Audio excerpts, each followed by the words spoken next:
Raj TV நேயர்களுக்கு வணக்கம். நான் உங்கள் யோகா அருண்குமார். தினந்தோறும் நாம் ஆசனாஸ் அண்ட் முத்ராஸ் பார்த்துட்டு வரோம்.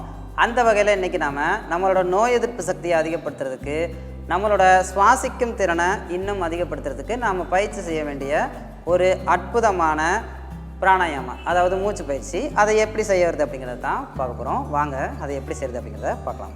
இந்த பயிற்சியை செய்கிறதுக்கு ரொம்ப ஏதுவான இடம் என்ன அப்படின்னா, நல்ல காற்றோட்டமான ஒரு சூழல்.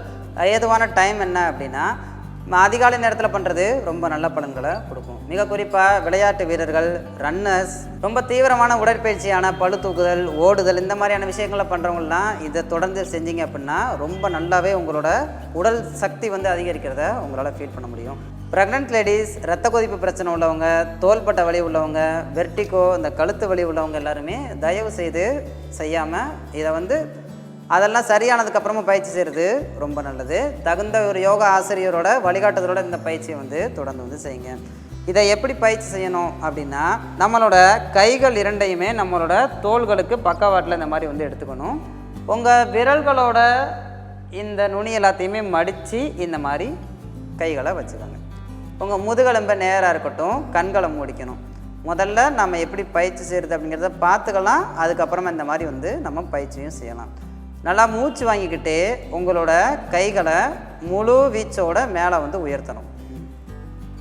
கை விரல்கள் மேலே போய் ஓப்பன் ஆகணும். மூச்சு விடும் பொழுது மெதுவாக கை விரல்களை மடித்து கீழே கொண்டு வாங்க. ஃபோர்ஸாக கை விரல்களை மடிக்கணும். இந்த மாதிரி நல்லா மூச்சு வாங்கிக்கிட்டே கைகளை மேலே கொண்டு போங்க. மூச்சு விட்டுக்கிட்டே கைகளை கீழே கொண்டு வாங்க. இதை கொஞ்சம் நாம் வேகமாக பண்ணலாம். ஒரு 10 முறை எப்படி பயிற்சி செய்கிறது அப்படிங்கிறத இப்போ பார்க்கலாம்.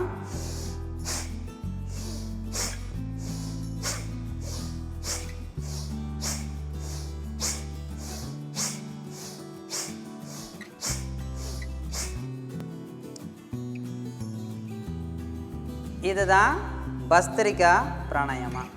இதை நாம் 10 எண்ணிக்கை வீதம் ஒரு 3 சுற்று நீங்கள் செஞ்சுக்கலாம்.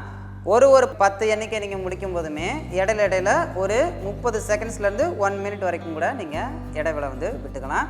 உங்களுக்கு ரொம்ப தலை சுற்றுற மாதிரி ஏதாவது ஃபீலாக இருந்தாலோ அல்லது வேறு ஏதாவது டிஸ்கம்ஃபர்ட்டை ஃபீல் பண்ணாலோ தயவுசெய்து இதை ஸ்டாப் பண்ணிக்கோங்க.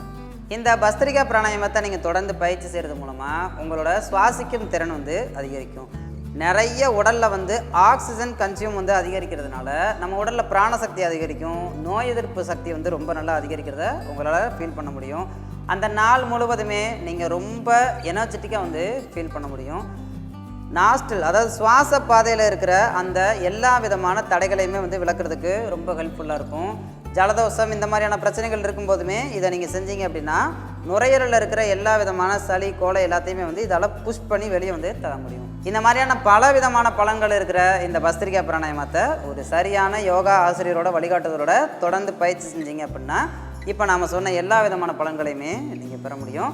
இன்றைக்கி நாம் பஸ்திரிகா பிராணாயாமம் பார்த்துருக்கோம். இதே மாதிரி நாளைக்கு இன்னொரு யோகா ஆசனாஸ் அண்ட் முத்ராஸோட உங்களை நான் மறுபடியும் சந்திக்கிறேன். நன்றி, வணக்கம்.